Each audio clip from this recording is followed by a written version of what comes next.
हाँ तो बेटा हम लोग केमिकल इक्विलिब्रियम में क्या किया था लास्ट में, एक बार बता दो मुझे, लास्ट क्या किया था हम लोगों ने? सर क्वेश्चंस करे थे हमने। क्वेश्चंस किए थे, क्वेश्चंस जो हमने पिछले एक्सप्रेशन किए थे उसके अकॉर्डिंग केसी निकालना, कैलकुलेट किया होगा, कंपोजिशन है ना, कंपोजिशन किया था। तो मैंने सर केपी भी सीखा था, थोड़ा सा वो देखना था आज।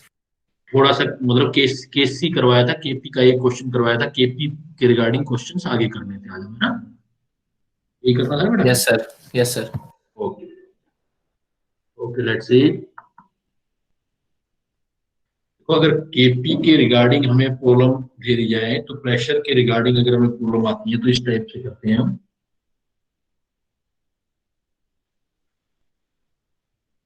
सपोज आपसे ऐसे पूछ लिया जाए, PCl5 इक्विलिब्रियम दे दिया आपको, PCl3 और Cl2 गैस दे दिया बेटा आपको, ये गैसियस फॉर्म के अंदर है आपके पास, और ये कह दिया कि स्टार्टिंग, ये तो नहीं करवाया था ना problem, starting with 2 mole of. Sir ये वाला हो, हो गया सर, इसके अंदर वो 80% हाँ हाँ डिसोशिएट हो जाता है पीसीएल हाँ फाइव, हाँ, ये वाला 80 हो वाला गया सर। हो गया, ठीक है। फिर एक दो क्वेश्चन और करते हैं अलग टाइप के, देखो। फिर सपोज ऐसे दे दिया, for a very small degree of dissociation, very small degree of dissociation of PCl5 and Cl2 is a gaseous form, Cl2, then degree of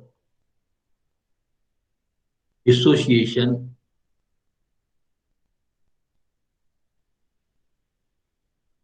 X, number 1, X directly proportional P, number 2, X inversely proportional P, number 3, X under root P directly proportional, 4, X under root P 1 upon P। और ये problem दे दिया और reaction दे दिया आपको वही PCl5 gas equilibrium PCl3 gas plus Cl2 gas.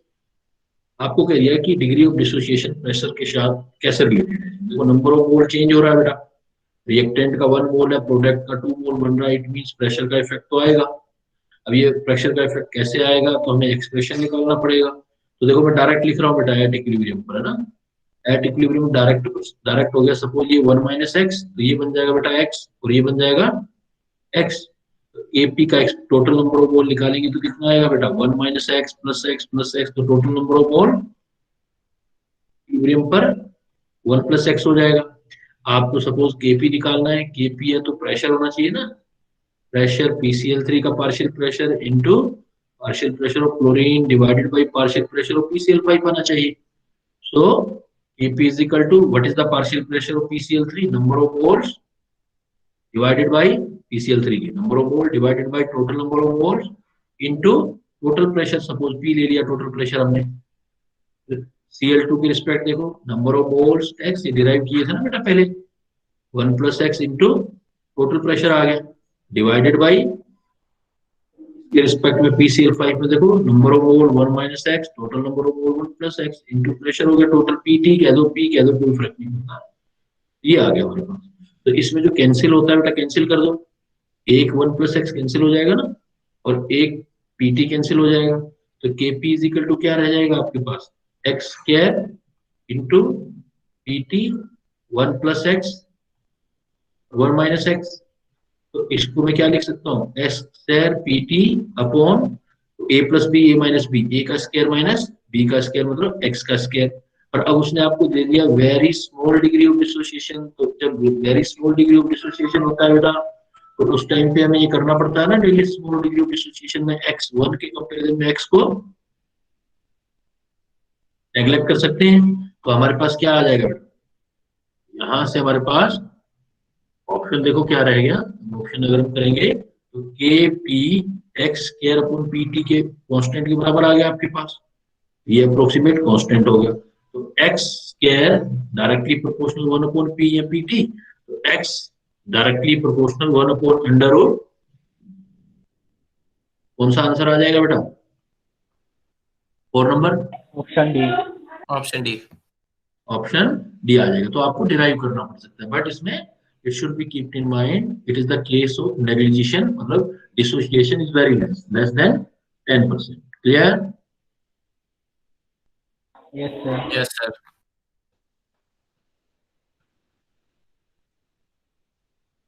Sir 10% से ज्यादा होता तो फिर हम एक्स को नेग्लेक्ट नहीं करते, फिर ये 1 माइनस एक्स के रहने देते हम, ओके सर। क्वाड्रेटिक बन जाता ना, ये कुछ और बनता। वैसे भी करेंगे 1/1 स्टेप टू स्टेप। केपी का एक्सप्रेशन कर रहे हैं अभी हम। रन करते जाना बेटा, लिखते जाओ, मुझे बताते जाना। हो गया सर। हो गया बेटा सभी का, बाकी लोगों का? अच्छा, एक चीज और मैंने आपको टेस्ट के बारे में बता देता हूँ। मैंने आपको टेस्ट में जो बताया था कि एक मैंने बोला था कि थर्मोडायनेमिक्स का दोबारा टेस्ट लेंगे बेटा, बोला था ना आप लोगों को? Yes sir. यस एक तो थर्मोडायनेमिक्स दोबारा करना है और साथ में केमिकल इक्विलिब्रियम चल रहा है हमारा। सर ये भी रहेगा मतलब? हाँ, जो केमिकल इक्विलिब्रियम में ये करना ही है, इसकी एक बार प्रैक्टिस और हो जाएगी। मैं कुछ क्वेश्चन इसके दे दूंगा, कुछ इसके डाल देंगे। क्या है? Okay sir. अब देखो, सपोज प्रॉब्लम हमें कुछ ऐसे करके दे दिया, केपी पर अब इस टाइप का प्रॉब्लम दे दिया हमें। हमें ये दे दिया कि H2 गैस है, इक्विलिब्रियम बना रहा है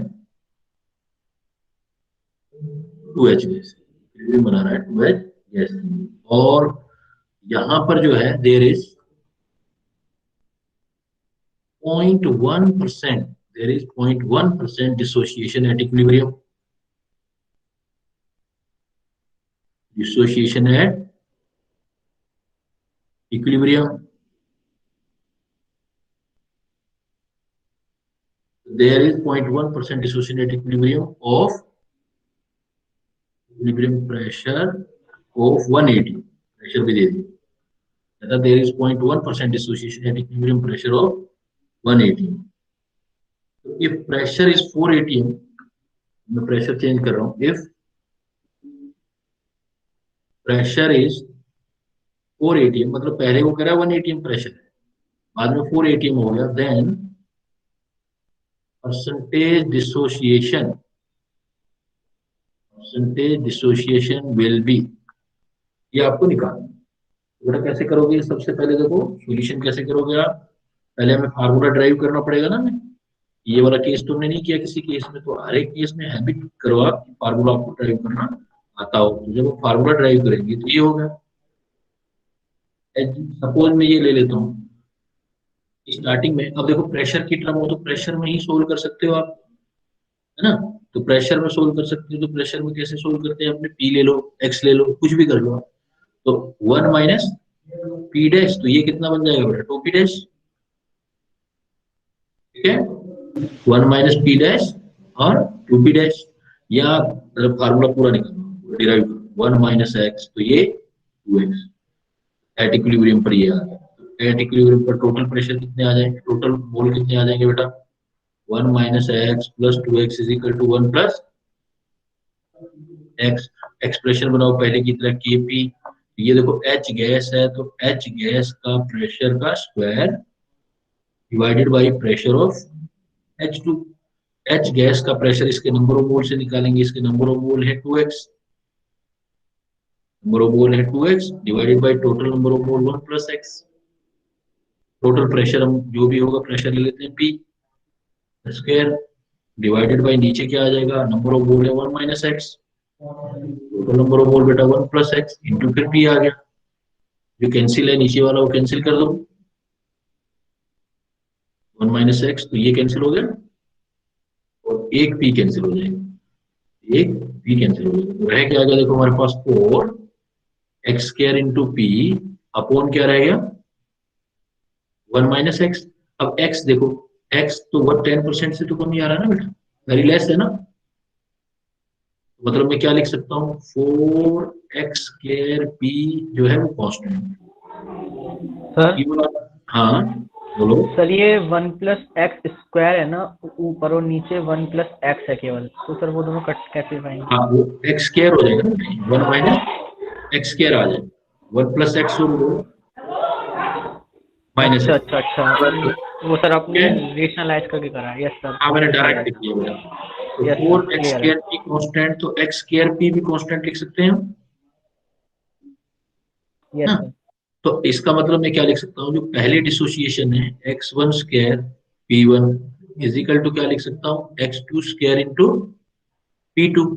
तो पहले x1 देखो कितना आया था, x1 कितना परसेंट कह रहा था वो आपको, 0.1% का स्क्वायर।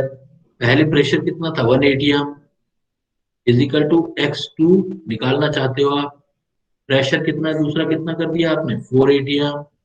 इसका मतलब 0.1 ये कितना हो गया, 0.1 इंटू 0.1 और ये हो गया 4 इज इक्वल टू x2 का स्क्वायर।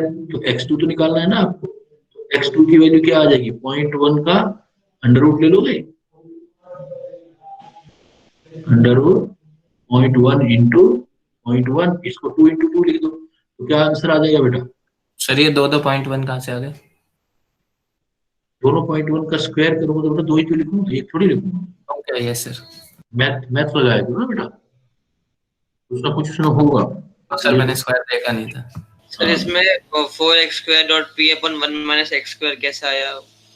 ये वाला कैसे है, ओ, बहुत सारे कर लिए बेटा, ऐसे हर एक बार बार स्टेप करो क्या, 2xp, ये था 1+x का स्क्वायर, और नीचे था मेरे पास 1 - x इंटू पी, ऊपर चला गया 1+x, ये स्क्वायर है, ये 1+x है, तो एक 1+x और एक p कैंसिल हो गया, मैं क्या लिख दूंगा, 2xp 1+x into 2xp 1+x into 1+x 1 - x into P, 1+x से 1+x कैंसिल हो गया, p से p कैंसिल हो गया, ये मेरे पास 2x into 2x 4x square आ गया ऊपर, नीचे ये 1+x है, ये 1 - x है, a plus b a minus b, मतलब a का स्क्वायर माइनस b का स्क्वायर, तो यही आ जाएगा। फिर 4 स्क्वायर p से आपका, इसका मतलब x स्क्वायर और p कांस्टेंट आ गया, तो x1² p1 into x2² p2, तो x1 0.1 दे रखा है, 0.1 का स्क्वायर इंटू, और पहले वाला प्रेशर आपको 1 इक्विलिब्रियम दे रखा है, वो 1 atm दे रखा है, 1 atm। x2 आप निकालना चाहते हो into 4, x2 is equal to 0.1 का स्क्वायर, और इधर वाला 4 इधर चला जाएगा, तो 0.1 इंटू 0.1 इसको लिख दिया 2 इंटू 2, इससे क्या है कि x2 इजिली कैलकुलेट हो जाएगा, 0.1/2, तो 0.1/2 का मतलब कितना होगा, 0.05, 0, क्योंकि परसेंट में ही लिख रहे हैं डायरेक्ट, ये भी परसेंट ही था पहले वाला भी, 0.1% में लिखा था तो परसेंट में ही आएगा answer. Clear, yes sir. Yes sir. पहले वाला प्रेशर और अल्फा का पहले रिलेशन डिराइव करो, रिलेशन डिराइव करने के बाद फिर उसका सॉल्यूशन।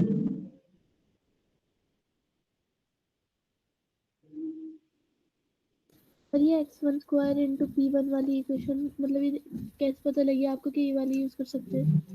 क्योंकि यहाँ आया है ना, ये देखो ये आया है ना, एक्स स्क्वायर अपॉन पी क्या आ रहा है, कांस्टेंट आ रहा है ना, यस सर। तो जब जब जो भी एक्स का स्क्वायर, जो भी डिग्री ऑफ डिसोसिएशन का स्क्वायर और प्रेशर हर बार जो आएगा, ये चीज कांस्टेंट आएगी, तो पहली बार में x1² और p1 मान लो पहली बार ये आया, दूसरी बार x2² इंटू pt, तीसरी बार लिखोगे तब भी ऐसे आ जाएगा, x3² इंटू p3, आप वेरिएट करते जाओ चेंज होता जाएगा। क्लियर आपने यहाँ पे x² को वेरी वेरी लेस के लिए है, सर, वहाँ पे x² को वेरी वेरी लेस के लिए 0.1% बेटा कितना है, 10 से तो बहुत ही कम है ना, ये बात तो मैं हर एक डेरिवेशन में बता रहा हूँ कि 10% से कम होता है तो नेग्लेक्ट किया जा सकता है, 0.1 को 1 के कंपेरिजन में नेग्लेक्ट किया जा सकता है। Okay.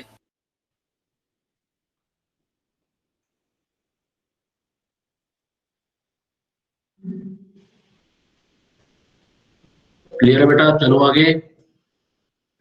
Yes sir. Yes sir. Sir इसमें मोल्स नहीं यूज करके सीधा ही पार्शियल प्रेशर से करते तो हो जाता क्या? पार्शियल पर, क्योंकि उसने जैसा अल्फा जो अल्फा दिया था ना, एक्चुअली अल्फा जो है डिग्री ऑफ डिसोसिएशन दिया है उसने ना, हाँ सर, तब नहीं हो पाएगा। हाँ, इसलिए आपको मोल से स्टार्ट करना। अभी मैं वैसा भी दूंगा, प्रेशर से करने वाला है तो आपको सीधा, अगर प्रेशर स्टार्टिंग वाली दे रखी है, क्योंकि स्टार्टिंग का प्रेशर नहीं पता ना हमें तो इक्विलिब्रियम प्रेशर पता है कि पहले का इक्विलिब्रियम प्रेशर 1 atm है, दूसरा 4 atm कर रहे हैं, तो लास्ट में डिराइव करके निकालना पड़ेगा। ओके सर, मतलब अगर सिर्फ एक प्रेशर दिया होगा इक्विलिब्रियम वाला तो ऐसे ही करना है। ऐसे ही करना, मतलब अपने को स्टार्टिंग प्रेशर नहीं पता, अगर स्टार्टिंग प्रेशर पता होता तो हम मोल ना लेकर के प्रेशर लेके सोल्व कर लेते। Okay sir. चले सर बेटा आगे। सर हमें डिग्री सर हमें डिग्री ऑफ डिसोसिएशन बहुत कम दे रखा है, तो हम सीधा एक्स स्क्वायर पी कांस्टेंट रख के स्टार्ट कर सकते हैं। एक्स और सर जो आपने एक्स स्क्वायर पी कांस्टेंट रखा है, हाँ वहीं से स्टार्ट कर सकते हैं हम सीधा, क्योंकि डिग्री ऑफ हाँ, सीधा डिसोसिएशन तो वो बहुत प्रैक्टिस, बहुत कम है। हाँ प्रैक्टिस हो जाएगी तो सीधा ही करोगे बेटा फिर आगे। ये तो अभी यस सर। कर रहे हैं ना, बाद में तो आप सीधा, मैं आपको कहूंगा सीधा इसको उठाओ, जब प्रैक्टिस करोगे ना या एग्जाम में करोगे तो सीधा यहीं से उठा लिया करो बस फिर। Yes sir.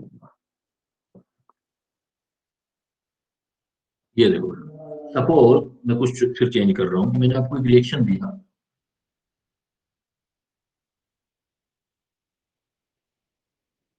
To gas plus O2 gas, इसने इक्विलिब्रियम बनाया बेटा 2SO3 gas,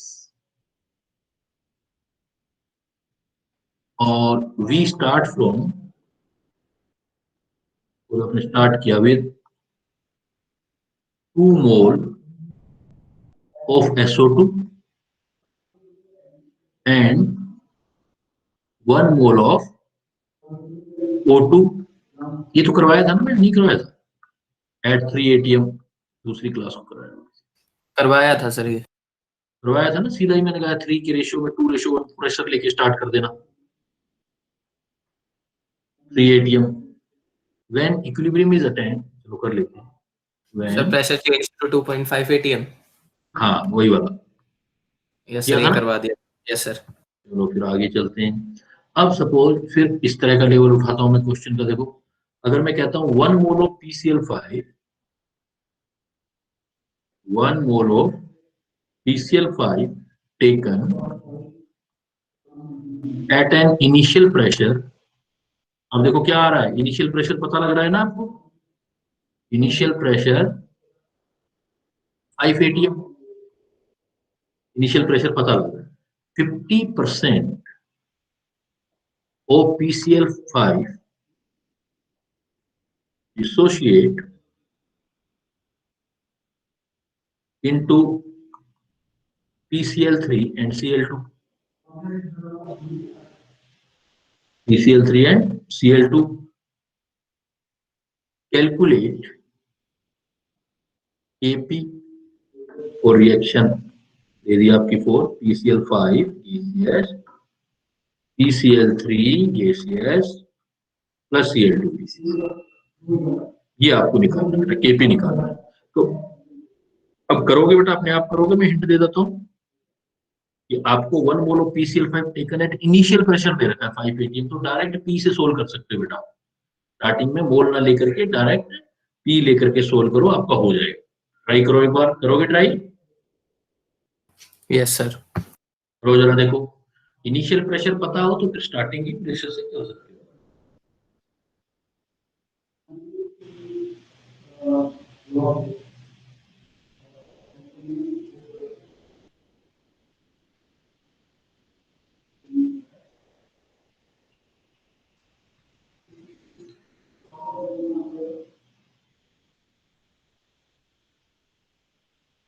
one mole of PCl5 taken at initial pressure 5 atm, तो आप क्या करो, 1 मोल मत लो, स्टार्टिंग में प्रेशर ही 5 atm ले लो, प्रेशर की टर्म में सोल्व करो।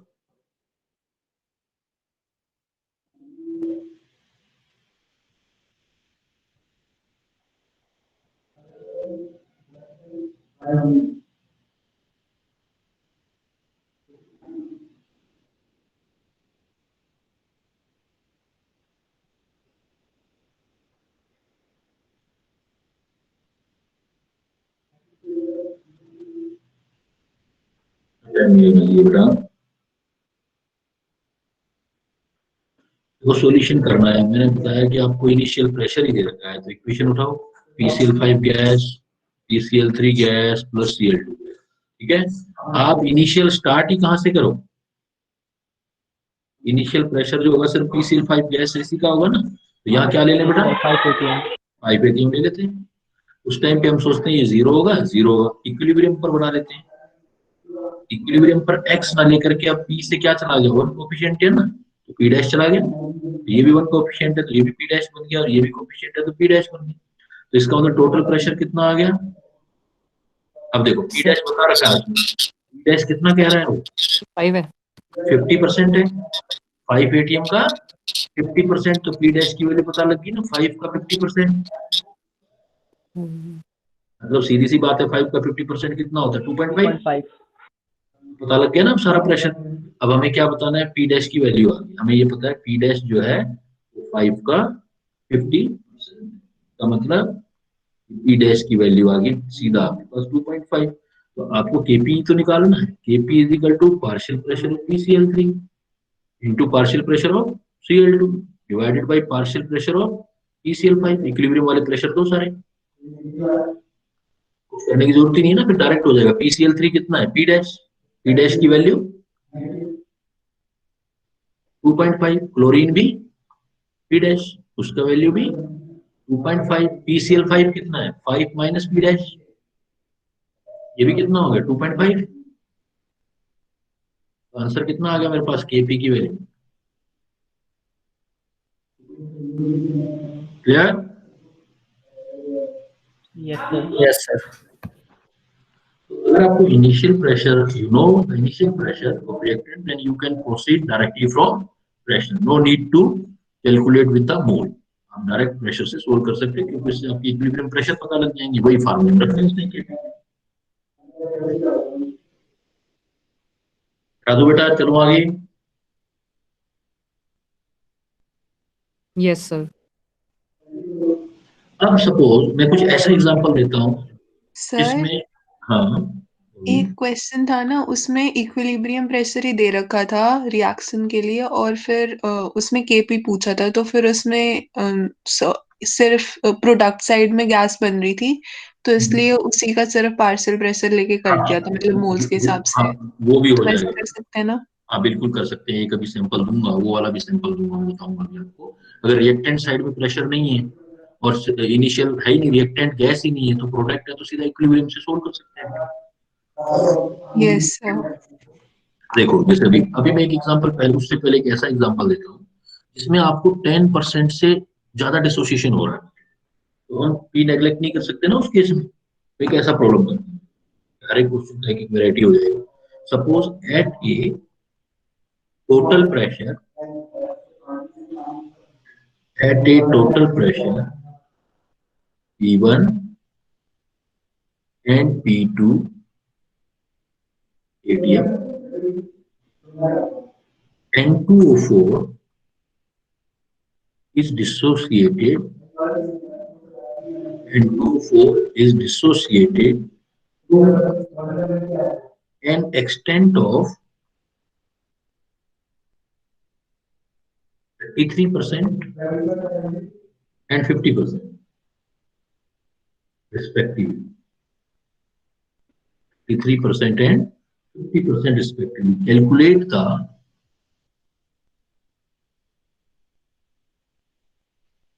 ratio P1 upon P2, total pressure का इक्विलिब्रियम वाला रेशियो निकालना, और रिएक्शन आपको डिसोसिएशन है, ये रिएक्शन है N2O4 gaseous equilibrium 2NO2 gaseous। अब देखो आपका N2O4 gaseous है, तो पहले तो आपको फार्मूला डिराइव करना पड़ेगा पहले की तरह, और 2NO2 gaseous है, तो अगर मैं फार्मूला डायरेक्ट सोल्व करूं एट इक्विलिब्रियम, तो ये 1 माइनस अल्फा एक्स, ये कितना हो जाएगा बेटा 2x at equilibrium. Total number of moles equilibrium पर कितने आ जाएंगे, अभी जैसे किया था आपने 1 प्लस एक्स, फार्मूला निकालूंगा तो Kp is equal to partial pressure NO2 का divided by partial pressure of N2O4 का, NO2 का स्क्वायर भी आएगा प्लस 2 है यहाँ, तो NO2 का पार्शियल प्रेशर नंबर ऑफ मोल से बनाना पड़ेगा, डिराइव करना पड़ेगा ना। Kp is equal to 2x और total number of mole 1 plus X into total pressure square divided by 1 minus x 1 plus X into, तो एक से एक कैंसिल हो जाएगा बेटा, एक भी कैंसिल हो जाएगा, तो अभी जैसे निकाला था वही चीज तो आई 4x स्क्वायर, डायरेक्ट लिख दो 1 माइनस एक्स का स्क्वायर। क्लियर बेटा, यहाँ तक किसी को कोई डाउट? क्लियर है? क्या सर? अब मैं इस केस में x कांट नेग्लेक्ट, इस केस में x नेग्लेक्ट नहीं हो सकता, x कैन सर नॉट। आपने सर हाँ, आपने प्रेशर डाला ही नहीं क्वेश्चन में, वो तो कैंसिल नहीं हुआ है ना, एक प्रेशर तो है ही। ये एक भी रहने दो 4x स्क्वायर भी, तो x जो है कांट नेग्लेक्ट, क्यों नहीं नेग्लेक्ट हो रहा है पता है?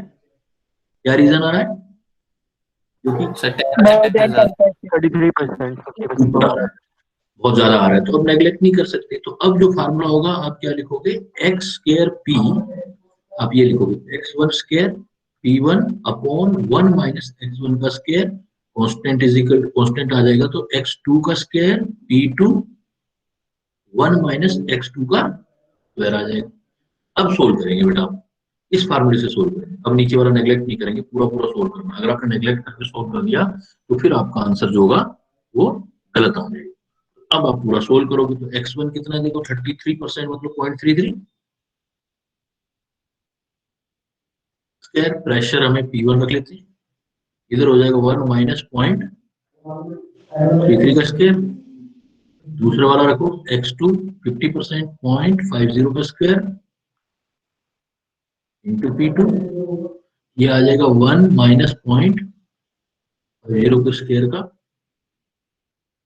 वैल्यू, तो 0.33 में से ये निकालो, 0.33 को 0.33 से मल्टीप्लाई करोगे तो कितना आएगा? ये वाला क्वेश्चन आपने करवाया था। वैल्यू करवाई थी P1 अपॉन P2, 339 तो कितना आ गया देखो 9 18 और कितना आ गया 10, कितने के जीरो के बाद होगी कैलकुलेशन, ध्यान से करना देखो 0.1089, 0.33 इंटू 0.33 लेना है, और इसी तरह 0.50 वाला सोल्व कर लोगे, फिर 1 में से 0.1 अगर चला जाएगा इसमें तो कितना बचेगा बेटा 0.33 का स्क्वायर P1, नीचे कितना बचा सिर्फ 1 में से 0.1 अप्रोक्सीमेट माइनस कर दो तो 0.9 रह गया ना। इसी टाइप से इधर करो 0.50 का स्क्वायर P2 0.50 कितना हो जाएगा 2500, 0.25 आ गया, 1 में से 0.25 चला जाएगा तो ये 0.75 आ जाएगा, 0.75 ये 0.9। अब आप सोल्व करोगे तो सोल्व करोगे तो P1 P2 का रेशियो आ जाएगा, तो आप क्या कर सकते हो, ये दोनों हटा दो इससे, और ये इससे हटा दोगे तो 33 इंटू 33 90, इधर आ गया P1 50 इंटू 50, बाकी कैलकुलेशन है ये P2 और 75 25 3 से आ जाएगा, और ये आपका 100 हो जाएगा। सर 133 के पास तो पॉइंट बचेगा ही। सर एक मतलब 33 दो बार मल्टीप्लाई हुए हैं तो एक बार तो 133 के बाद पॉइंट तो बचेगा ही। नहीं, वो इधर नीचे मैंने इन 0.33 को इसके 0.50 से कैंसिल किया है ना, ये भी तो 2 बार है इसमें, ओके सर। इसलिए इसको इससे हटाया, इसको इससे हटाया और इसको इससे हटाया, ठीक है। Yes sir.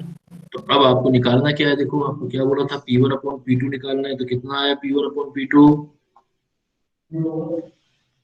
यही इसीलिए लास्ट तक ले जा रहा हूँ कि कैलकुलेशन में भी कई बार मिस्टेक होती है। तो P1 अपॉन P2, तो P1 अपॉन P2 का मतलब होगा P2 वाला इधर आ गया, ये तो रह गया इधर 2 इंटू 50, इधर कितना रह गया, एक और चला गया 90, हो रहा है नहीं हो रहा, चेक करो,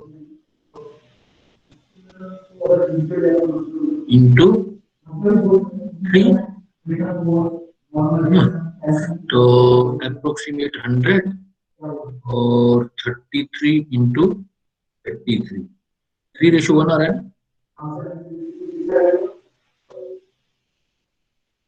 कैलकुलेशन दोबारा देखो बेटा, कैलकुलेशन मिस्टेक लग रहा है मुझे। x1 इंटू P1 और x स्क्वायर है। सर पॉइंट में शायद प्रॉब्लम है, पॉइंट सारे नहीं कटेंगे, एक रह जाएगा सर वो 0.5 वाला, मतलब सर उधर 9 लिख दीजिए।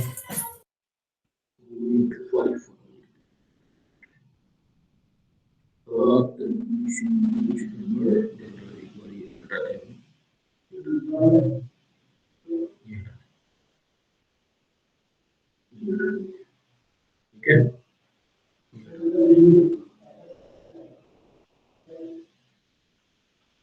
इसमें हमने ये x1 P1 किया, सर 2.75 आ रहा है।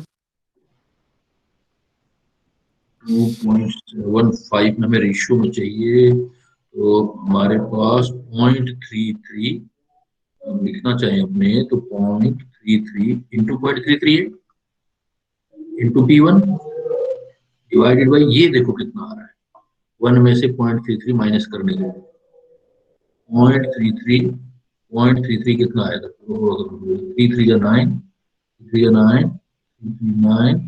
9, ये हो गया हमारे पास 9, 18, 10 आ रहा है, 0.1081 आ रहा है ना। इसको अप्रोक्सीमेट कितना ले लें, 0.11 ले लें,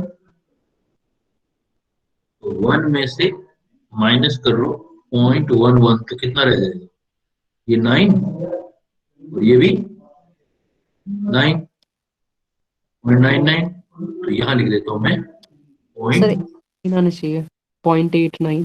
सर Yes, 0.89 0.89 मतलब 0.90 के आसपास आ रहा है। और इधर देखो, इधर करो 0.50 इंटू 0.50 P2, ये आ गया, ये अब देखो 0.552500, तो 0.25 था ये, तो 1 में से 0.25 माइनस किया, सर ये तो 0.75 है।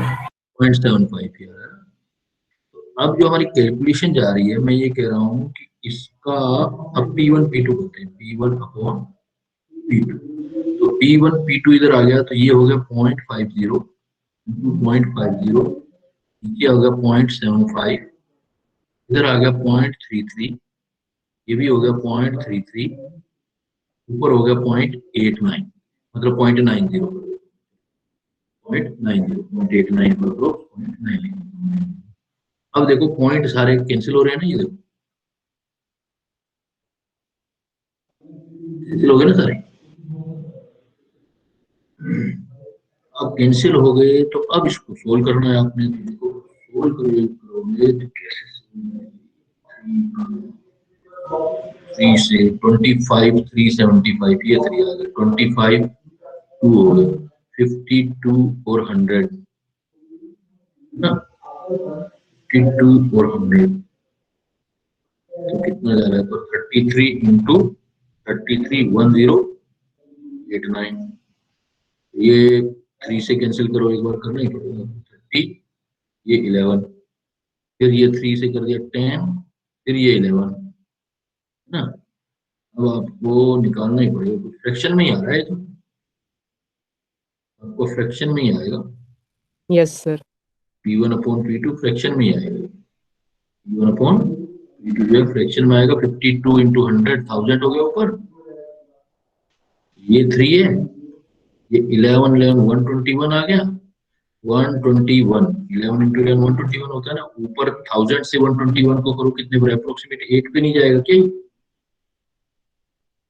818 8 2 16 9 16 अप्रोक्सीमेट 8 8 बाई, जैसे आप 2 पॉइंट कुछ कह रहे थे ना, वही है।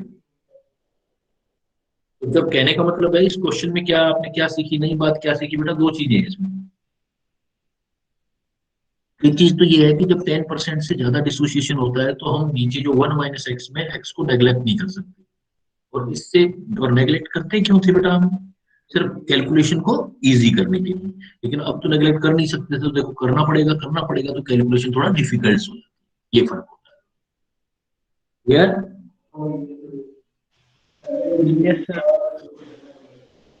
और दूसरा एक, जैसे अभी एक स्टूडेंट बोल भी रही थी कि अगर हमारे पास रिएक्टेंट है ही नहीं गैस, सॉलिड फॉर्म के अंदर रिएक्टेंट है तो डायरेक्ट इक्विलिब्रियम में प्रेशर से सोल्व कर सकते हैं, मोल का रिक्वायरमेंट हमें नहीं होगा। जैसे देखो, चलो आगे बेटा, हटा दूं इसको। Yes sir. Yes sir. Sir हाँ बोलो। अगर सॉलिड रिएक्टेंट होता है तो उसका प्रेशर हम क्यों नहीं लेते? प्रेशर गैसेस के होते हैं ना बेटा, सॉलिड का प्रेशर नहीं होता ना। प्रेशर गैसेस की प्रॉपर्टी है। Okay sir. जैसे आपको रिएक्शन दे दिया, मैंने ये दे दिया कि एक इक्विलिब्रियम रिएक्शन है, NH2 COO NH4 सॉलिड है, सॉलिड बदल कर लेते हैं, और ये टूट करके बना रहा है 2NH3 गैस।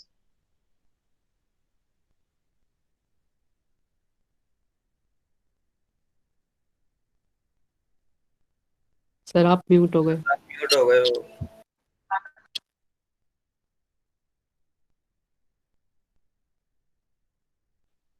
आ रही है आवाज, आ रही है बेटा? Yes sir. Yes sir. KP बेटा में दे रखा है 0.5 एट 400 केल्विन, 0.5 दे रखा है, और पार्शियल प्रेशर दे रखे हैं,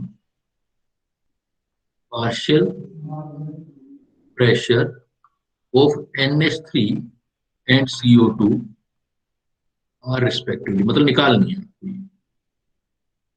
आर रिस्पेक्टिवली, ये आपको निकालना है। निकालना है तो सिंपल है, देखो अगर अब ऐसा कभी भी दे दे तो सीधा आप इक्विलिब्रियम सोचो, क्योंकि रिएक्टेंट तो गैस है ही नहीं।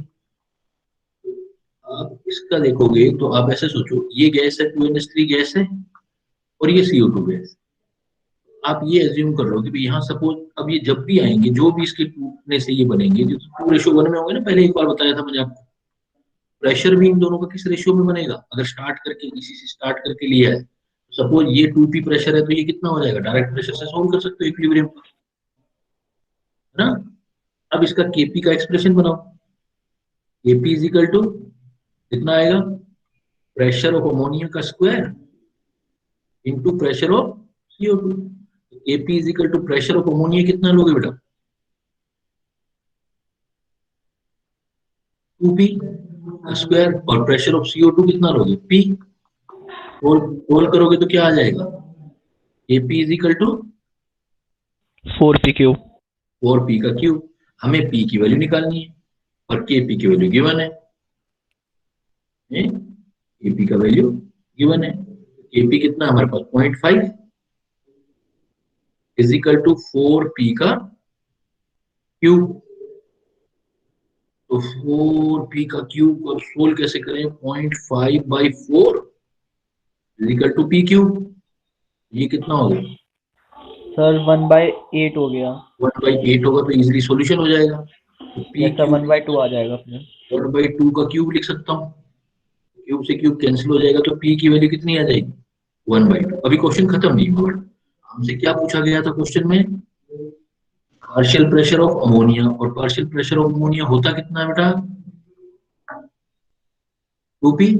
तो 2P की वैल्यू निकाल चुके हो, 1/2 कितना आ जाएगा पार्शियल प्रेशर ऑफ अमोनिया, 1। 1। दूसरा question, partial pressure of CO2, CO2 का पार्शियल प्रेशर कितना था, 0.5। 1P, मतलब 1 इंटू 1/2 मतलब पॉइंट, पहले वाला 1 ATM, दूसरे वाला 0.5। तो अगर आपके पास रिएक्टेंट सॉलिड है तो डायरेक्ट इक्विलिब्रियम पर आप प्रेशर ले सकते हो, पार्शियल प्रेशर।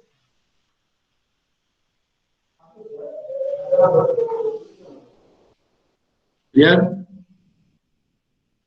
सर हम्म।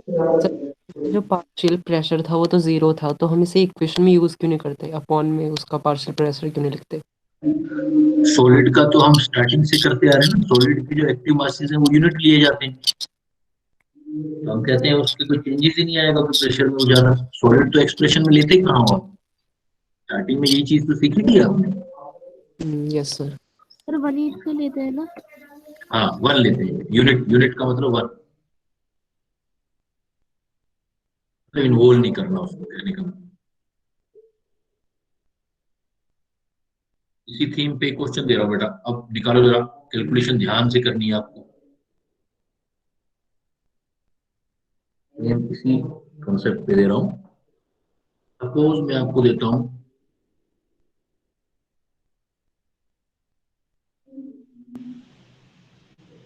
NH4 COONH2, यही सॉलिड दे रहा हूं मैं आपको। और इसमें, और इसको बोलते हैं अमोनियम कार्बेमेट बोला जाता है, इसको नाम भी याद रखना, तो अमोनियम कार्बेमेट। अमोनियम कार्बेमेट को आपने डिकम्पोज किया 2NH3 gas plus CO2 gas, आपको दिया गया एट पार्टिकुलर टेम्परेचर, टेम्परेचर दिया गया particular, eight particular temperature equilibrium pressure बता दिया आपको टोटल। इक्विलिब्रियम प्रेशर मतलब दोनों का मिला के, equilibrium pressure is equal to दे दिया 0.318 ATM। केपी कैलकुलेट करना है, आपको वही रिएक्शन देनी, और उसमें क्या दिया इक्विलिब्रियम प्रेशर 0.318 ATM में केपी कैलकुलेट करो। तो निकालो बेटा क्या आएगा केपी कैलकुलेट करोगे।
सर 1.27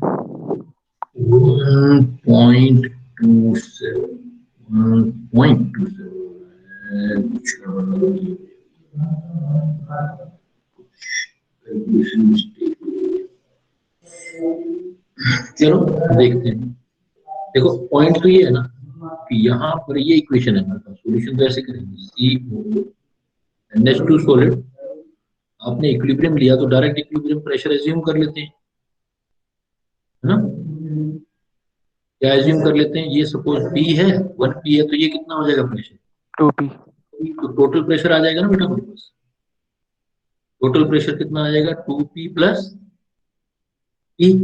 तो टोटल प्रेशर तो गिवन है आपको 0.318 इज इक्वल टू 2P और 1P कितना हो गया 3P। तो P की वैल्यू निकाल ली बेटा, P की वैल्यू कितनी आ गई 38/3, मतलब P की वैल्यू आ गई 0.106।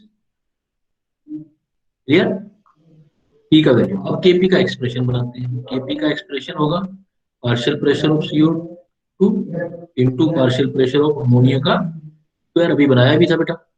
Kp CO2 का प्रेशर कितना है P इनटू अमोनिया का प्रेशर कितना है 2P का square. Kp is equal to कितना आएगा 4P का क्यूब, और P की वैल्यू पुट कर देते हैं बेटा। Kp is equal to 4 into 0.106 का क्यूब। ये कैलकुलेशन करनी पड़ेगी, तो कैलकुलेशन करोगे तो आंसर आने कर लोगे। पहले हमें टोटल प्रेशर दे रखा था, उससे हमने P की वैल्यू निकाली। अब हमने Kp का एक्सप्रेशन बना दिया और उसमें P की वैल्यू रख दी। क्लियर, मुझे ऐसे लग रहा है 0.1 तो 0.1 जो जा रहा है, तो ये तो चला गया 0.001 ना। Yes sir. तो इसका मतलब आंसर जो जाएगा 4 इंटू अप्रोक्सीमेट 10⁻³ तक जाएगा। अप्रोक्सीमेट भी निकालें, 0.1 लेके भी कैलकुलेट करें, अप्रोक्स कितना जाना चाहिए, और तो 4 ही रहेगा।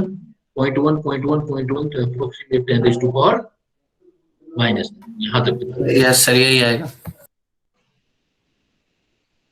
अब मैं थोड़ा सा लेवल बढ़ा के क्वेश्चन दे रहा हूँ, लास्ट क्वेश्चन इसी टॉपिक पर, सारी वेराइटी आ जाएगी उसके बाद, लेकिन एक क्वेश्चन में कुछ बढ़ा के दे रहा हूँ, क्वेश्चन को अच्छे से समझना है फिर उसको करना है। सपोज मैंने आपको यही दिया, ये प्रॉब्लम NH2COO NH4 इक्विलिब्रियम किया, NH3 गैस प्लस CO2, ठीक है। अब मैंने क्या किया, in a closed vessel, in a closed vessel, solid जो मैंने लिया, सॉलिड वही ammonium carbonate, solid ammonium carbonate is in equilibrium, आ गया इक्विलिब्रियम। सपोज इक्विलिब्रियम बनाओ आप, जैसे आप देख रहे हो इक्वेशन दे दी गई है आपको। एट जब इक्विलिब्रियम स्टेब्लिश हो गया तो एट इक्विलिब्रियम ने चेंज किया, at equilibrium ammonia is added, हमने फिर एक्स्ट्रा अमोनिया डाल दी, at equilibrium ammonia is added. Ammonia जो आपने ऐड की वो कैसे की, सच दैट अब जो पार्शियल प्रेशर ऑफ अमोनिया है, partial such that partial pressure of ammonia at new equilibrium, जो नया इक्विलिब्रियम दोबारा बना, जो new equilibrium now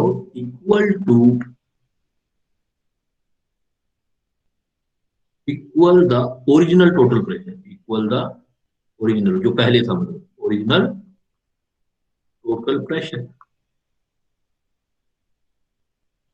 calculate the ratio of total pressure, ratio निकालना है आपको, ratio of total pressure at new equilibrium, तो आपका नया इक्विलिब्रियम बना, at new equilibrium to that of पहले वाला, that of original total pressure. पहले क्वेश्चन अच्छे से समझ लो कि इस कंसेप्ट को समझने का बेस्ट क्वेश्चन है। अब ये लास्ट क्वेश्चन दे रहा हूँ इस पॉइंट पर। सपोज ऑप्शन भी मैंने दे दिया आपको, ये क्वेश्चन दिया, ऑप्शन दे दिया 27/31, दूसरा ऑप्शन दे दिया 9/31, थर्ड ऑप्शन दे दिया आपको 31/27, फोर्थ ऑप्शन दे दिया 31/9, ऐसे करके क्वेश्चन को पहले अच्छे से समझो। अमोनियम कार्बोनेट एक क्लोज वेसल्स में और इक्विलिब्रियम स्टेब्लिश करता है, सपोज उसका इक्विलिब्रियम स्टेब्लिश हो। अब क्या है, स्टेब्लिश होने के बाद हमने फिर एक्स्ट्रा अमोनिया डाल दिया, प्रोडक्ट डाल दिया, अमोनिया और बढ़ा दिया। अमोनिया ऐसे डाल दिया कि जो अमोनिया का पार्शियल प्रेशर था वो कितना हो गया अमोनिया का, जितना पहला जो इक्विलिब्रियम स्टेब्लिश था वहां पर टोटल प्रेशर, तो पहले टोटल प्रेशर कितना हुआ, अब टोटल प्रेशर कितना आया, और अब वाले टोटल प्रेशर और पहले वाले टोटल प्रेशर का रेशियो निकाल। पहले ये बताओ क्वेश्चन क्लियर हो गया, क्या पूछना चाहता है? एक बार इक्विलिब्रियम बनाया, वो टोटल प्रेशर निकालना है आपको। अगली बार एक बार रिपीट कर दीजिए प्लीज। पहले एक बार इक्विलिब्रियम बनाया, फिर हमने क्या है कि इक्विलिब्रियम बनने पर अमोनिया दोबारा ऐड कर दिया, दोबारा ऐड करके नया इक्विलिब्रियम बनाया, तो पहले टोटल प्रेशर कुछ और होगा, बाद में कुछ और आएगा ना। Yes sir. तो उसका रेशियो निकालना है। कैसे स्टार्ट करें, पहले फर्स्ट इक्विलिब्रियम का सोचते हैं, पहले बार फर्स्ट इक्विलिब्रियम में तो हम ये कह सकते हैं कि N जो अभी तक कर रहे थे वही वाला काम यूज करो, COO NH4 ammonia plus CO, इसके लिए वही बात, ये प्रेशर P ले लो, ये प्रेशर 2P ले लो, तो टोटल प्रेशर कितना हो जाएगा बेटा, पहले वाला टोटल प्रेशर मान लेते हैं इसको, कितना आएगा, अभी जो काम किया सेम वही, कितना P आ जाएगा, 3P, ये निकाल दिया टोटल।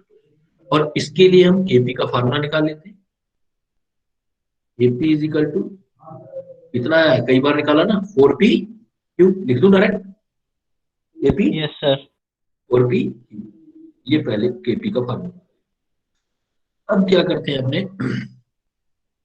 अब दोबारा क्या कह रहा है, दोबारा सेकंड इक्विलिब्रियम,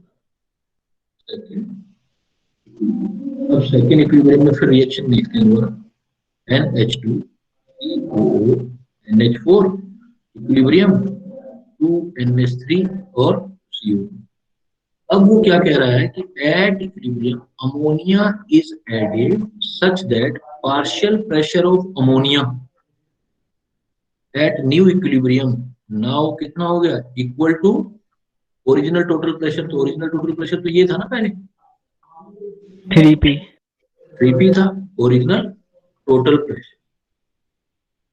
अब ओरिजिनल टोटल प्रेशर 3p था, अब उसने बता दिया ये मेरे पास 3p हो, ये मुझे पता ही नहीं क्या है, ये प्रेशर ऑफ CO2 नहीं पता मुझे, प्रेशर ऑफ CO2 तो मुझे पता नहीं, क्योंकि मैं तो अमोनिया ऐड किया है, वो चेंज हो गया होगा जो भी है। सर 3/2p हो जाएगा ना?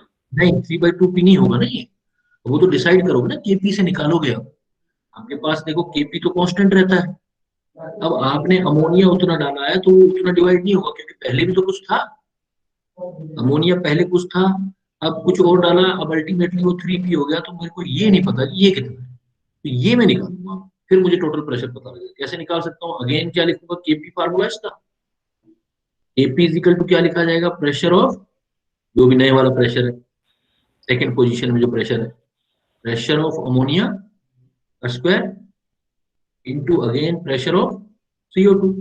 तो अब मुझे केपी तो पता है ना, वो तो फिक्स रहेगा हमेशा, जो हमेशा होता है वो कांस्टेंट रहेगा। वो क्या लिख सकता हूँ, केपी 4pq।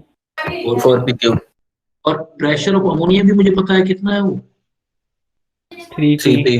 3p का होल स्क्वायर आ गया, इनटू ये नहीं पता मुझे प्रेशर ऑफ CO2 जो अब वाला है सेकंड स्टेज वाला, वो मुझे नहीं पता। तो मैं यहां से निकाल सकता हूँ pressure of CO2 second stage में, प्रेशर ऑफ CO2 कितना आ जाएगा देखो, 4p का क्यूब डिवाइडेड बाई कितना आ गया, 3 का स्क्वायर मतलब 9p का स्क्वायर। तो कितना हो गया pressure of CO2, 4/9p। 4p by, ठीक है। अब मुझे सेकंड इक्विलिब्रियम में अमोनिया का प्रेशर भी पता है, CO2 भी पता है, तो सेकंड इक्विलिब्रियम में टोटल प्रेशर निकाल सकते हो। Now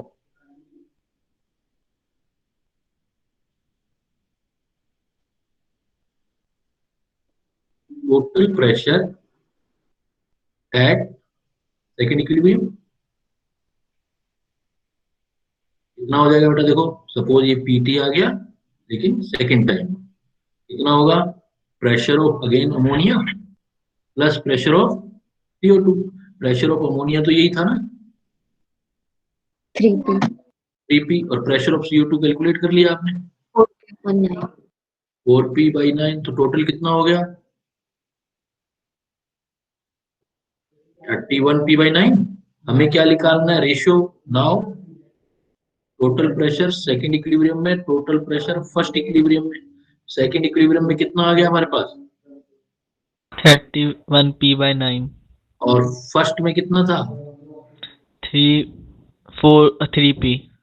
total total 3p, p से p कैंसिल हो गया, कितना आ गया 31/27। दोबारा देख लो, पहले सपोज फर्स्ट इक्विलिब्रियम में हमारे पास ये इक्वेशन थी, तो इसका प्रेशर P एज्यूम कर लिया हमने, ये 2p आ गया, तो टोटल प्रेशर पहले वाला 2p + p 3p, और kp का एक्सप्रेशन आएगा इस इक्वेशन से 4p3। अब आपने दोबारा सेकंड इक्विलिब्रियम स्टेब्लिश किया, कुछ अमोनिया एक्स्ट्रा ऐड की, अमोनिया ऐड करके वो अमोनिया का पार्शियल प्रेशर हो गया 3, लेकिन अमोनिया ऐड करने से CO2 CO2 का हमें कोई आइडिया नहीं है, वो चेंज हो गया होगा, लेकिन मुझे केपी तो रिएक्शन का पता है, वो तो कांस्टेंट रहता है। तो CO2 का मुझे नहीं पता, मैं क्वेश्चन मार्क लगा। ये क्लियर है कि केपी का एक्सप्रेशन PnH3/2 PCO2 आएगा। केपी की वैल्यू तो वही रहेगी जो पहले थी, वो कभी नहीं बदलेगी, वो तो टेम्परेचर पे डिपेंड करती है। तो 4pq आ गया, अमोनिया दे रखा था 3p, उसका स्क्वायर कर दिया, यहाँ से CO2 का प्रेशर निकाल दिया। अब सेकंड इक्विलिब्रियम पर total pressure eight second equilibrium क्या होगा, जो pressure of ammonia partial pressure of ammonia partial pressure of CO2 partial pressure of ammonia 3p था, और ये हमने निकाल दिया 4p/9। तो यहाँ से टोटल निकाल लिया 3p/9। तो इन दोनों का रेशियो निकालना है, total pressure second time, total pressure first time. Second time था 31p/9, फर्स्ट टाइम था 3p। तो आंसर क्लियर। Yes sir. तो अल्टीमेटली इस लेवल तक, वैसे तो और भी बहुत है, लेकिन आप लोगों से इस लेवल तक जो है क्वेश्चन पुट किए जा सकते हैं बेटा। सर थोड़ा सा नीचे कर दीजिए। क्वेश्चन के लिए बेटा, यस सर।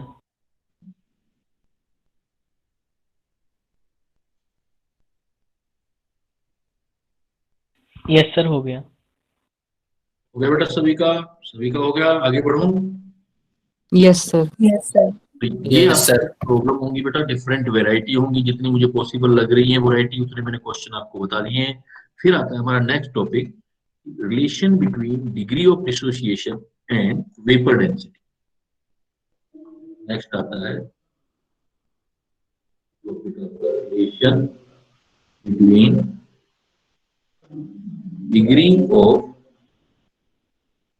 डिसोसिएशन भी हो सकता है, एसोसिएशन भी हो सकता है, कुछ डिसोसिएशन और एसोसिएशन एंड वेपर डेंसिटी।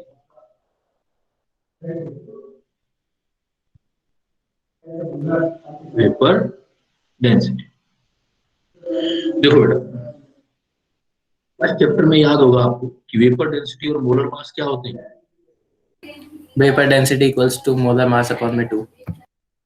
इसका मतलब वेपर डेंसिटी जो होता है वो सिर्फ वोलेटाइल कंपाउंड या गैसियस के लिए होगा। Molar mass is equal to 2 into vapour density. ठीक है, मोलर मास सपोज m से रिप्रेजेंट कर रहे हो तो 2 इंटू वेपर डेंसिटी। अब आप कोई भी इक्विलिब्रियम मिक्सचर स्टार्ट करते हो, जो रिएक्टेंट होता है, सपोज रिएक्टेंट की वेपर डेंसिटी, ये जो होगा फार्मूला ये सिर्फ किसके लिए है, फॉर गैसियस और वोलेटाइल कंपाउंड के लिए जो गैस में कन्वर्ट हो जाते हैं, वोलेटाइल सब्सटेंस के लिए। तो अगर हमारे पास कोई भी गैसियस रिएक्टेंट है, तो अगर रिएक्टेंट हमारे पास गैसियस है तो उसकी वेपर डेंसिटी को हम इसके लिए vapour density Vd of reactant, suppose मैं ले लेता हूं capital D, vapour density of reactant capital D, तो होगी क्या डी, एयर डी क्या हो जाएगा, D is equal to molar mass of reactant by 2 निकाल सकते हैं। अगर रिएक्टेंट के बाद इक्विलिब्रियम हो गया तो इक्विलिब्रियम मिक्सचर की वेपर डेंसिटी निकालनी हो, vapour density of equilibrium mixture. Vapour density of equilibrium mixture आपने ले लिया तो उसको आप बोलोगे, वेपर डेंसिटी ऑफ रिएक्टेंट को आप थ्योरेटिकल वेपर डेंसिटी भी बोल सकते हो, थ्योरेटिकल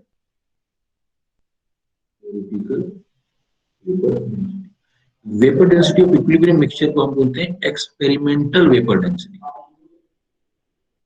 एक्सपेरिमेंटल वेपर डेंसिटी, या इसको हम एक्सपेरिमेंट में ऑब्जर्वेशन करते हो तो ऑब्जर्व भी बोल सकते हो, ऑब्जर्व वेपर डेंसिटी, इसको हम लिखते हैं स्मॉल डी से। और यहाँ जो हेयर डी होगा स्मॉल डी, वो फिर क्या होगा, जो मोलर मास, क्योंकि इक्विलिब्रियम मिक्सचर में रिएक्टेंट भी प्रोडक्ट भी होंगे तो एवरेज मोलर मास जो आएगा वो बाई 2 होगा, रिएक्टेंट डी एवरेज। तो एक बार तो मैं थोड़ा सा बेसिक नॉलेज क्लाउड यहाँ पर दे रहा हूँ। Molar mass is equal to 2 into vapour density होती है, ये हमेशा गैसियस सब्सटेंस और वोलेटाइल सब्सटेंस के लिए होता है।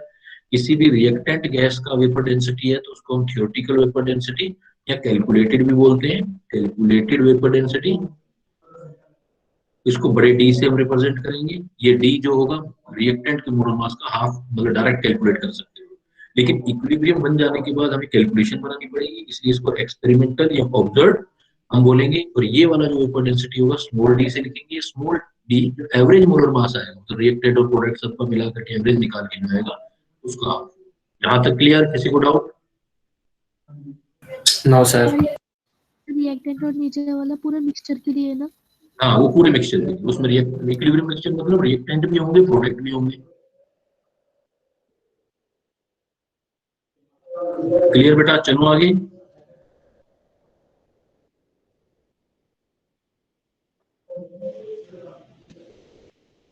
Yes sir. लिख लिया सभी ने? अब देखो हम डेरिवेशन निकाल, सपोज हम क्या लेते हैं, कोई रिएक्टेंट लेते हैं और केस फर्स्ट लिख लेते हैं, डिसोसिएशन लेते हैं,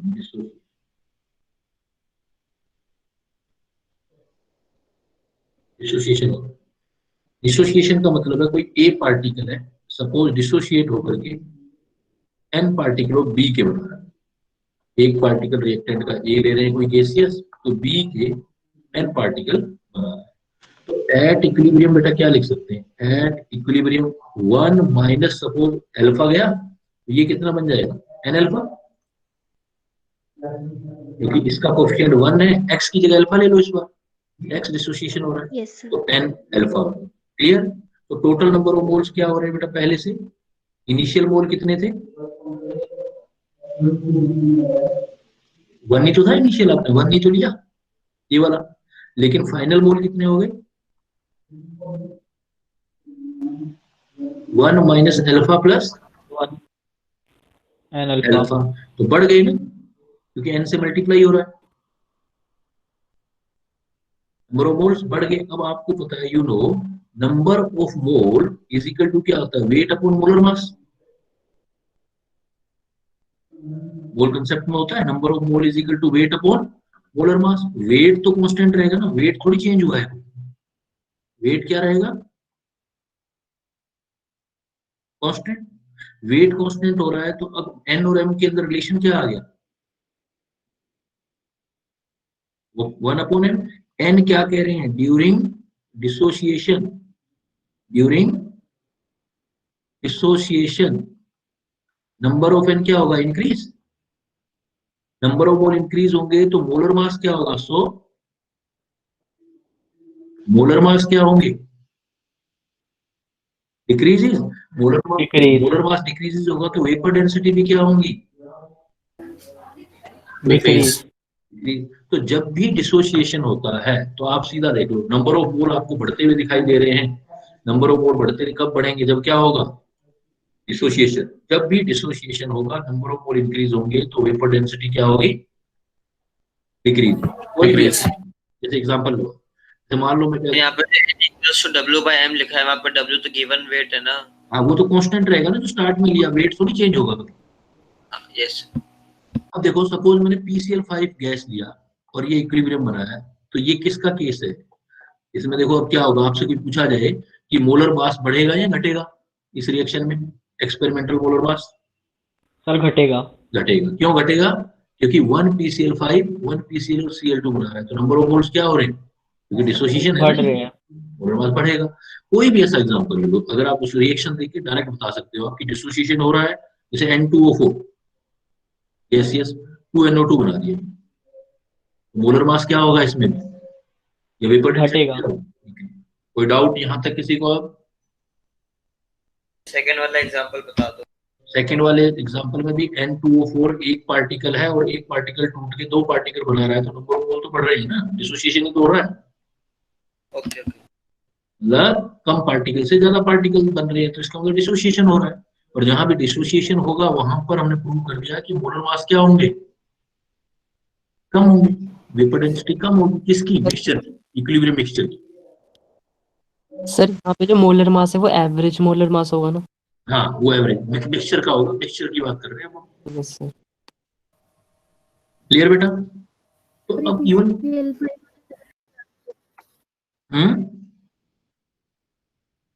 सर PCl5 वाला भी हाँ। बता दीजिए एक बार। बेटा एक PCl5 टूटेगा, एक PCl3 और Cl2 बना रहा है, तो नंबर ऑफ पार्टिकल बढ़ नहीं रहे क्या, एक PCl5 कितने पार्टिकल देगा आपको, 2 पार्टिकल देगा ना, एक PCl3 और एक Cl2, तो डिसोसिएशन ही तो हो रहा है बेटा, सारे गैसियस है। अगर कहने का मतलब प्रोडक्ट की नंबर ऑफ मोल रिएक्टेंट से ज्यादा आ रहे हैं, प्रोडक्ट की नंबर ऑफ मोल रिएक्टेंट से ज्यादा आ रहे हैं, तो इसका मतलब डिसोसिएशन हो रहा है।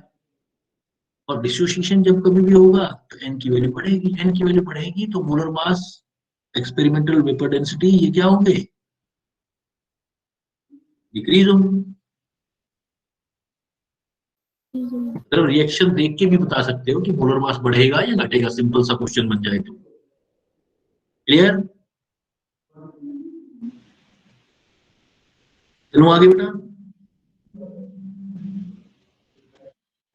अब देखो, यस सर। अब अगर मुझे कैलकुलेशन भी करनी है तो वो भी तो कर सकता हूँ मैं कैसे कैलकुलेशन कर सकता हूँ कि मुझे ये पता है कि पहले वाला molar mass theoretical, m theoretical divided by m experimental, तो नंबर ऑफ मोल की इनवर्सली प्रोपोर्शनल है, तो n थियोरेटिकल और n एक्सपेरिमेंटल लिख सकता हूं बेटा ऐसे, क्योंकि n और m इनवर्सली प्रोपोर्शनल है, लिख सकते हैं m theoretical upon experimental is equal to n experimental n theoretical. तो m theoretical directly proportional density है, तो मैं इसकी जगह d अपॉन थियोरेटिकल को मैंने लिखा था कैपिटल D, तो d अपॉन स्मॉल d लिख सकता हूं, बिकॉज m और d वेपर डेंसिटी के डायरेक्टली प्रोपोर्शनल है। तो थियोरेटिकल वेपर डेंसिटी की जगह d लिख सकता हूं कैपिटल बेटा, और एक्सपेरिमेंटल की जगह स्मॉल d, यस सर। और 10 Yes, sir. एक्सपेरिमेंटल यानी कितने आए थे ये 1 minus alpha plus N alpha, और थियोरेटिकल कितना था ये, स्टार्टिंग में तो 1 मोल ही लिया ना आपने, एक्सपेरिमेंटली इतने बन गए तो 1। तो आप बस ये फार्मूला याद रखें, यहाँ से सारी कैलकुलेशन आपकी बन जाएगी, D upon D 1 minus alpha plus, sir n की जगह d और d कैसे आया? बेटा थियोरेटिकल रेशियो अगर मैं ये लिखूं ये अच्छा okay okay okay. Vapour density का डायरेक्टली प्रोपोर्शनल जो इनका रेशियो होगा वही वेपर डेंसिटी का रेशियो होगा ना, और थियोरेटिकल वेपर डेंसिटी को कैपिटल डी से लिख सकते हो, या आप ये लिख लो, एक स्टेप बढ़ा देता हूँ 2 इंटू डी लिख सकता हूँ, यस सर वो 2 कट जाएगा। 2 कैंसिल हो जाएगा, तो D upon D 1 minus alpha plus n. तो यहाँ पर डी क्या चीज है, ऊपर वाला डी अभी लिख के आए हम, ये क्या है थियोरेटिकल वेपर डेंसिटी, डेंसिटी, मतलब रिएक्टेंट का, और निकालोगे किससे इसको, मोलर मास ऑफ, ऊपर लिखा है मैंने molar mass of reactant by 2, ये हमेशा इससे निकालो। तो थियोरेटिकल वेपर डेंसिटी, और स्मॉल डी क्या है, experimental Observed vapour vapor density. Experimental, उनके दूसरे नाम भी ऊपर में लिखे हुए। अल्फा क्या है, डिग्री ऑफ डिसोसिएशन, अगर आप डिसोसिएट कर रहे हो तो डिग्री ऑफ डिसोसिएशन, और एन क्या है, नंबर ऑफ मोल्स, नहीं, अब इस एन क्या है, नंबर ऑफ मोल तो है, आप ये बोलो gaseous moles, number of product particle, number of product particle obtain कहां से हुए, कहां से मिले वो आपको, dissociation, obtained from reactant, 1 mole of reactant, obtained from 1 mole of reactant। तो यहाँ पे रिएक्टेंट का 1 मोल होना कंपलसरी है? हाँ, तो परसेंटेज अपने आप आ जाएगा ना, 1 लेकर के सोल्व करेंगे ना, ये 1 लेके कर रहे हैं देखो अब। अच्छा ओके। इसका मतलब जैसे रिएक्शन देखो, PCl5 वाली रिएक्शन के लिए n की वैल्यू कितनी आएगी, मतलब एक PCl5 कितने प्रोडक्ट पार्टिकल दे रहा है, वो n होता है, कितना 2 दो। अगर N2O4 के लिए n की वैल्यू देखेंगे तो वो कितनी आएगी, 2 V2 आएगी। मतलब एक रिएक्टेंट का पार्टिकल कितने गैसियस प्रोडक्ट दे रहा है, वो उसका मतलब होता है n। Clear? Yes sir. PCl5 वाले एग्जांपल में हमने बोला था कि मोलर मास और वेपर डेंसिटी घटेंगे, तो वो हम जो प्रोडक्ट मॉलिक्यूल्स है उसमें से किसी एक मॉलिक्यूल की कंपेयर कर रहे हैं PCl5 से, या फिर दोनों की कंबाइंड? वो तो रेशियो तो वही आएगा ना बेटा, एक के लिए करो, 2 के लिए करो, बढ़ेगा तो बढ़ेगा, उसी रेशियो बढ़ता चला जाएगा। सर थोड़ा सा नीचे कर दीजिए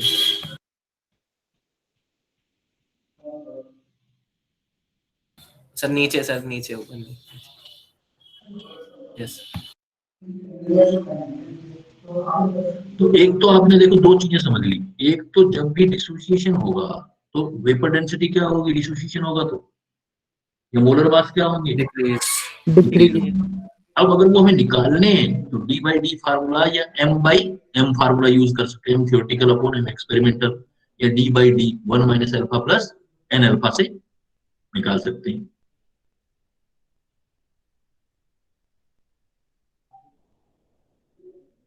देखो क्वेश्चनिंग कैसे हो सकती है, बात क्वेश्चनिंग पर आती है और क्लियरिटी आएगी उससे। हो गया सर। सपोज मैं आपको प्रॉब्लम देता हूं, मैं कहता हूं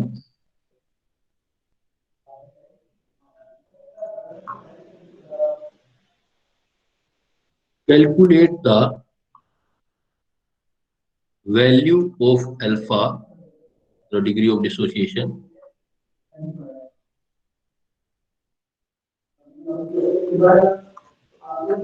for following reaction. रिएक्शन देंगे ए एन एक स्पीसीज है सपोज, और बैलेंस होके एन पार्टिकल ए बना रही है, इसके लिए बना।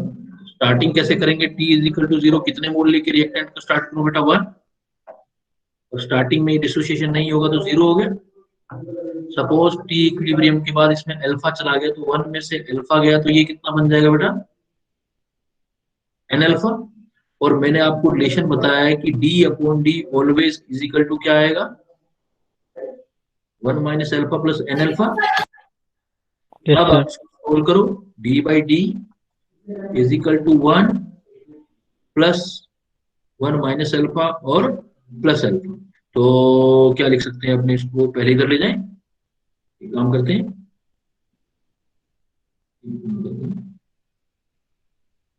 वन को इधर ले जाते हैं, डी अपॉन डी -1, इसको लिख देता हूं एन अल्फा माइनस अल्फा लिख सकता हूं। इसको सोल्व करूंगा तो D minus D upon D, alpha common ले लूंगा तो n-1 आ जाएगा, अल्फा की वैल्यू है, alpha is equal to D minus D upon n-1 into D. Sir हाँ बोलो। रिएक्टेंट्स की साइड ए के बगल में क्या लिखा हुआ है? गैसियस है ये, क्यों गैसियस है सर यहाँ पे रिएक्टेंट्स वाली साइड में n बैलेंस कर दिया ना मैंने, इक्वेशन बैलेंस भी होनी चाहिए ना। Okay sir. ए एन कोई स्पीसीज ले और उससे एन ए बना लिया बैलेंस करके, तो यहां पर अल्फा क्या होगा बेटा, degree of dissociation. Capital D क्या होगा, वेपर डेंसिटी, वेपर डेंसिटी या थ्योरेटिकल वेपर डेंसिटी हमेशा किससे निकाल सकते हो, ये क्या होगी, मोलर मास ऑफ रिएक्टेंट का हाफ कर दोगे, थ्योरेटिकल वेपर डेंसिटी आ जाएगी। Yes sir. और स्मॉल डी क्या होगी, experimental vapour density. Experimental vapour density. Experimental vapour density ये आपको हमेशा क्वेश्चन में गिवन हो, क्वेश्चन में गिवन होती है। एन क्या होगा वो अभी निकाला ही था हमने, एन क्या होगा, n particle products particle produced bye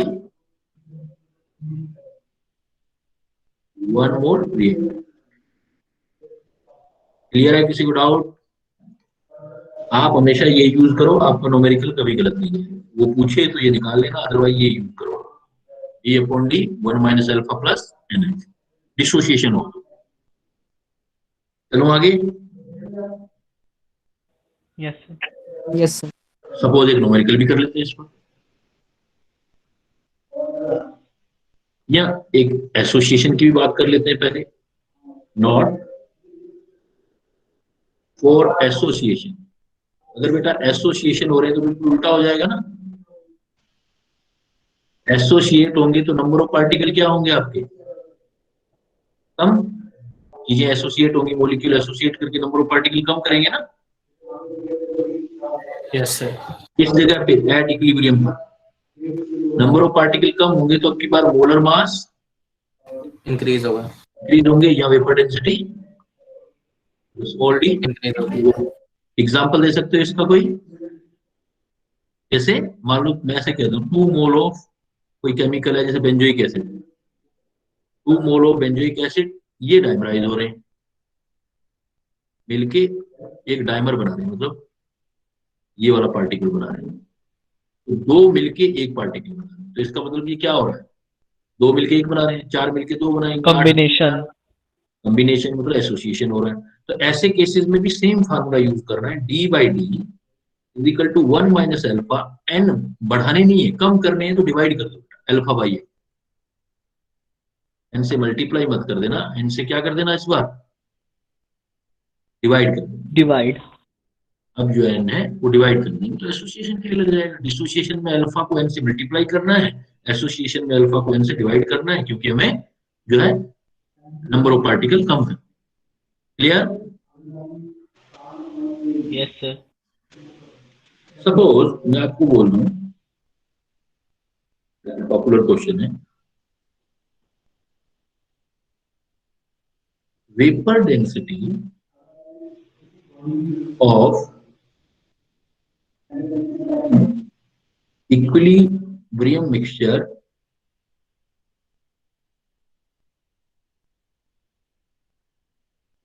of dissociation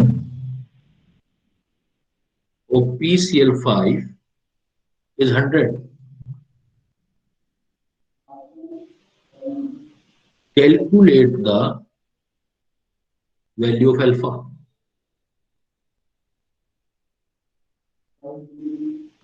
reaction आपको दे दिया PCl5 गैस,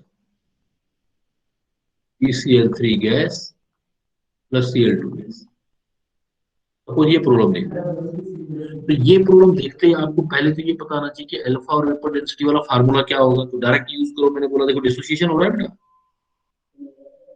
डिसोसिएशन यूज हो रहा है तो क्या फार्मूला यूज करें, D upon D, 1 minus alpha plus N alpha. N alpha.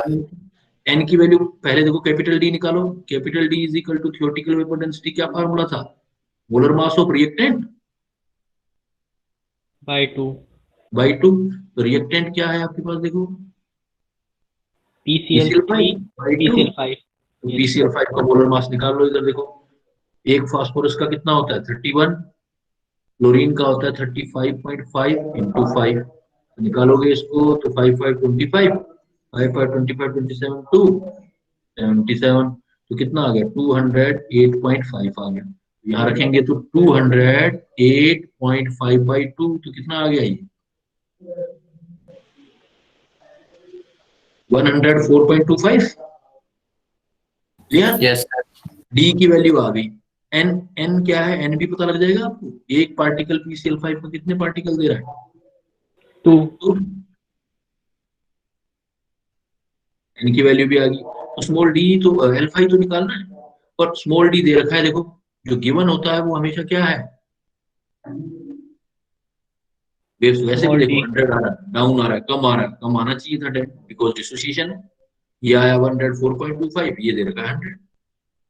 अब वैल्यू पुट करनी है आपको, 104.25 डिवाइडेड बाई 100, 1 अल्फा निकालना है आपको प्लस 2 अल्फा, तो 104.25 upon 100 is equal to 1 minus alpha plus कितना हो गया 1 प्लस अल्फा, 1 प्लस अल्फा है तो 1 प्लस अल्फा का वैल्यू पुट करो बेटा, तो अल्फा निकालो, अल्फा कितना आ जाएगा आपके पास, alpha is equal to 104.25 by 100 minus 1, alpha is equal to 4.25 by 100।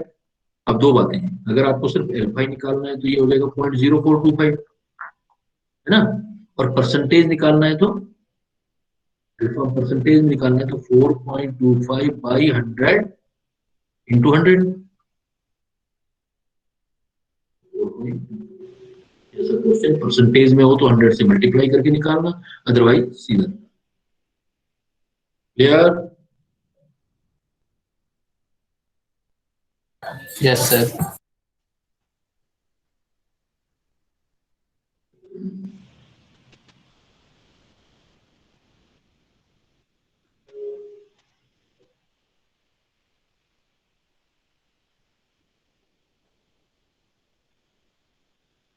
भैया बेटा हटा दो इसको। Yes sir.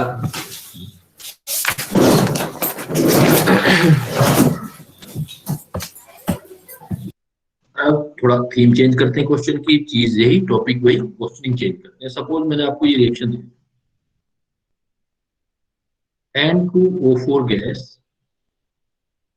Equilibrium 2NO2 gas. और मैंने आपको बोल दिया कि जो थ्योरेटिकल और एक्सपेरिमेंटल वेपर डेंसिटी मतलब डी बाई डी है उसकी वैल्यू मैंने दे दी 1.5। डी बाई डी का वैल्यू 1.5 है। मुझे निकालना है NO2 in the total mixture is percentage by volume, ये निकालना परसेंटेज बाई वॉल्यूम। ऑप्शन मैंने आपको दे दिए 50%,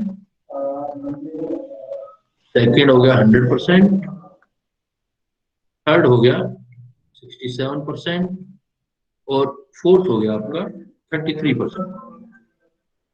ये आपका मैंने लिख दिया N2O4 2NO2 D by D 1.5 है, NO2 in the total mixture percentage by volume. देखो अब सोचिए, आपको पता है कि फॉर गैसियस सब्सटेंस 50% और गैसियस सब्सटेंस वॉल्यूम और एन डायरेक्टली प्रोपोर्शनल होते हैं ना।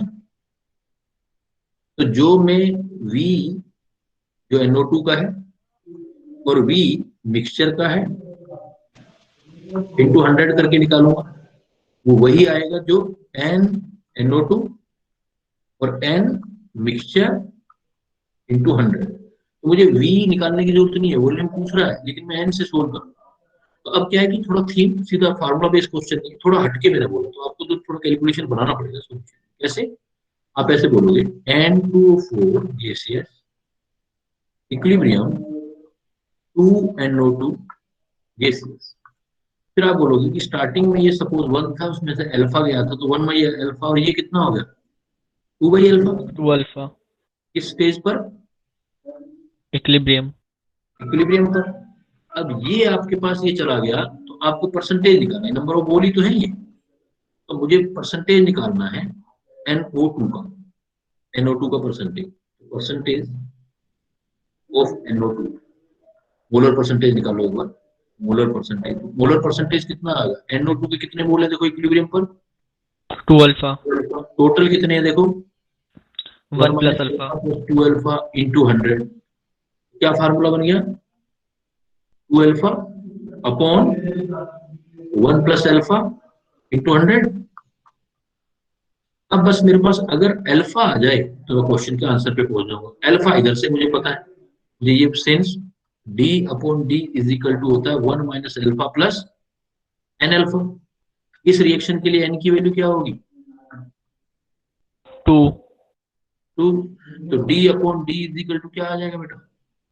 1 माइनस 1 प्लस अल्फा। तो D by D is equal to आ गया 1 प्लस अल्फा। तो 1 प्लस अल्फा की वैल्यू तो आ गई मेरे पास, D बाई D गिवन है। Yes sir. तो अल्फा की वैल्यू आ गई मेरे पास, कितना है अल्फा? 0.5। अल्फा आ गया 0.5। तो मैं वैल्यू पुट कर सकता हूँ ना यहाँ पर, देखो अल्फा की वैल्यू 2 इंटू 0.5 और 1 प्लस अल्फा की डायरेक्ट रख दो ये वैल्यू। 1 प्लस अल्फा की वैल्यू कितनी आ रही है? 1.5 इंटू 100, पॉइंट से पॉइंट कैंसिल, तो कितना आ गया मेरे पास? ये 3 200 बाई 3 मतलब 67।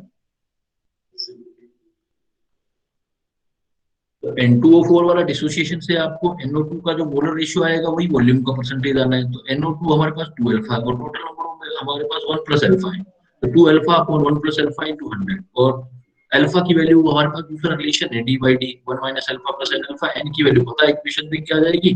तो D upon D 1 plus alpha की वैल्यू 1.5 है, तो अल्फा वहां से कैलकुलेट करेंगे और फार्मूले में रख देंगे। Clear? Yes sir. Yes sir. ऐसे घुमा, पहला क्वेश्चन तो सीधा सीधा फार्मूला बेस्ड था, पहले 2 क्वेश्चन। फिर एक क्वेश्चन उसने क्या कर दिया, आपको घुमा के दे दिया थोड़ा सा। यार चले आगे बेटा। Yes sir. सपोज एक एसोसिएशन पे भी प्रॉब्लम कर देते हैं, डिसोसिएशन पे बात हो रही है तो एक एसोसिएशन वाला भी क्वेश्चन देते हैं। क्वेश्चन कर लेते हैं। देखो इसमें सपोज एक प्रॉब्लम दिया गया अपने को, there is 50% dimer formation, dimer मतलब दो दो जुड़ रहे हैं, dimer formation of benzoic acid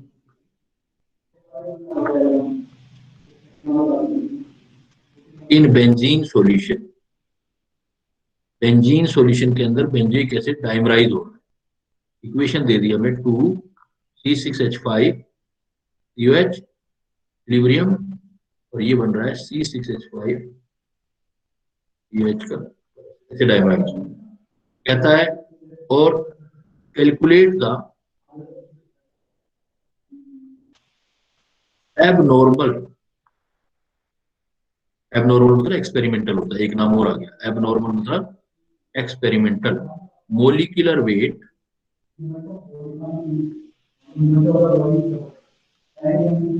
of benzoic acid और बेंजोइक एसिड आपको गिवन है, थ्योरेटिकल मोलर मास दे रखा है।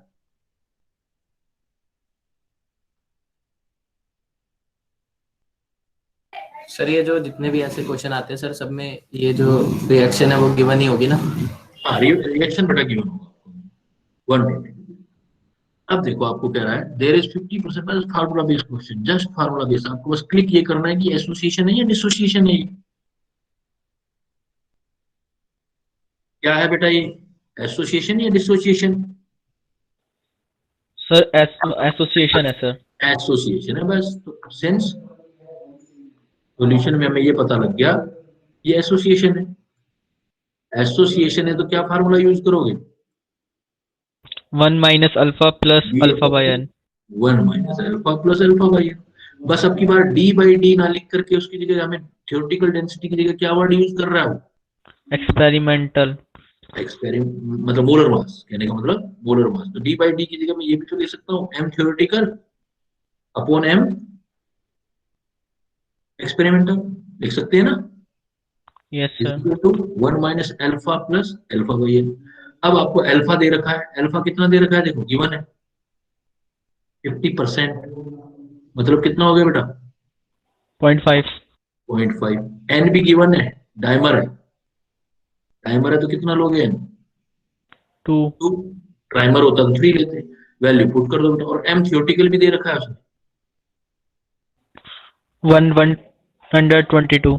122, पुट कर दो वैल्यू बेटा सर। और क्या है देखो, एम थियोरेटिकल 122, एम एक्सपेरिमेंटल आप निकालना चाहते हो 1 माइनस अल्फा है 0.5 प्लस हो गया 0.5 बाई 2, तो 122 एम एक्सपेरिमेंटल, ये कितना हो गया देखो 0.5 प्लस 0.25, तो 122 और एम एक्सपेरिमेंटल 0.75, तो M experimental is equal to कितना आ गया 122 अपॉन 0.75, ये इधर गया तो 100 हो गया, 25 3 75, 24 100, अप्रोक्सीमेट ये देखो कितने पे जा रहा है 3 4 12, अप्रोक्सीमेट 313, अप्रोक्सीमेट 4 4 16, तो 164 के आसपास।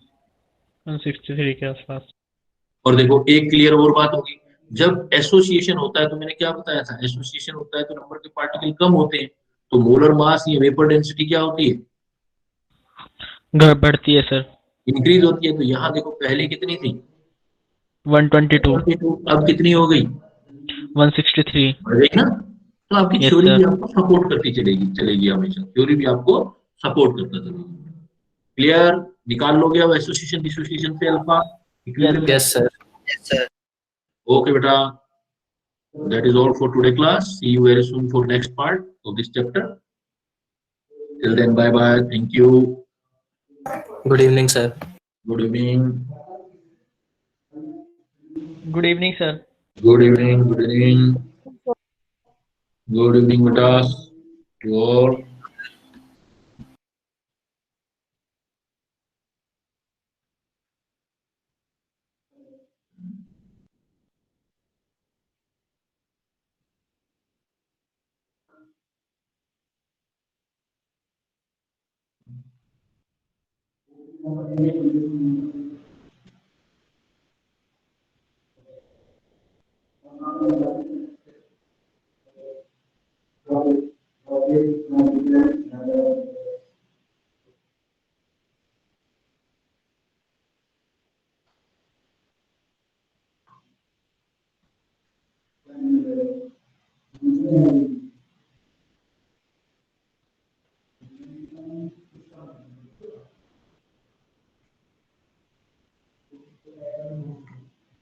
लिख लिया ना बेटा, हटा दूं? Yes, sir.